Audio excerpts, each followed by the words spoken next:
Assalamualaikum warahmatullahi wabarakatuh. Jadi saya Ahmad Nabil Alkaf ingin menjelaskan salah satu teori daripada tasawuf falsafi ya.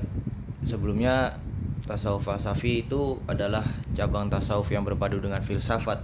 Berbeda dengan tasawuf akhlaki yang lebih fokus pada penyucian jiwa dan perilaku.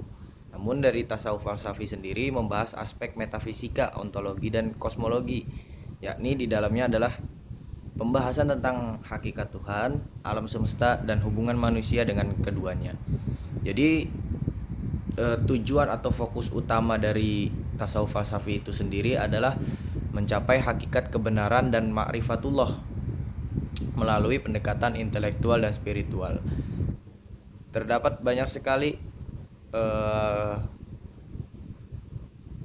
teori-teori utama dari tasawuf falsafi, diantaranya ada wahdatul wujud dari Ibnu Arabi, insan kamil atau manusia sempurna dari Al-Jili.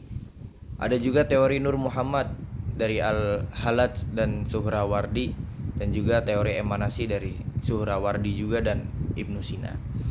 Namun yang paling saya tertarik itu membahas tentang singkat daripada teori wahdatul wujud, yang mana di dalamnya itu menyalami kesatuan wujud ala Ibnu Arabi. Nah, sebelum kita masuk ke pembahasan singkatnya, nama lengkap dari Ibnu Arabi adalah Muhyiddin bin Al-Arabi, yang mana beliau dilahirkan di Spanyol, Andalusia pada saat itu tahun 1165, dan beliau wafat di Damaskus tahun 1240 Masehi. Beliau biasa disebut dengan Syekhul Akbar, guru agung dalam dunia tasawuf. Nah, jadi apa sih wahdatul wujud itu? Jadi secara harfiah wahdatul wujud itu kesatuan wujud. Nah, konsep ini menyatakan bahwa hanya Allah yang memiliki wujud sejati.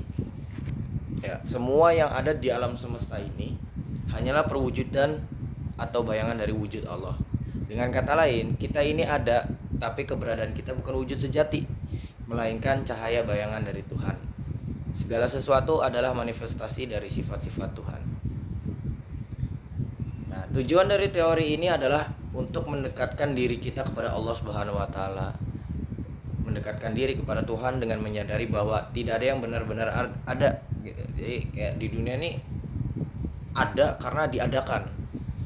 Nah, seperti itu.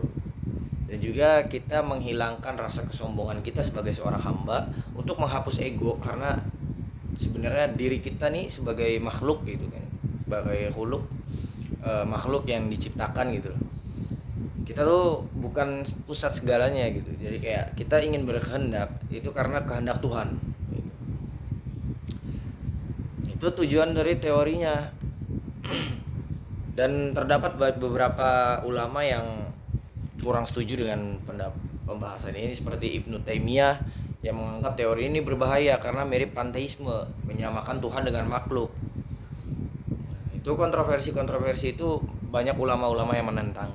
Namun pengikut Ibnu Arabi mengatakan bahwa wahdatul wujud ini bukan berarti semua adalah Tuhan, melainkan semua adalah pancaran dari Tuhan, tapi bukan Tuhan itu sendiri.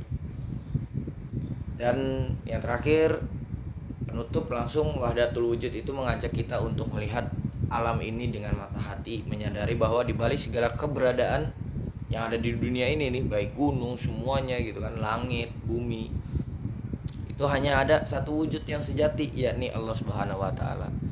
Itu bahkan kata Ibnu Arabi itu salah satu ucapannya, laisal fil wujud illallah, tidak ada dalam wujud ini kecuali Allah. Mungkin bermanfaat. Sekian dari saya, terima kasih.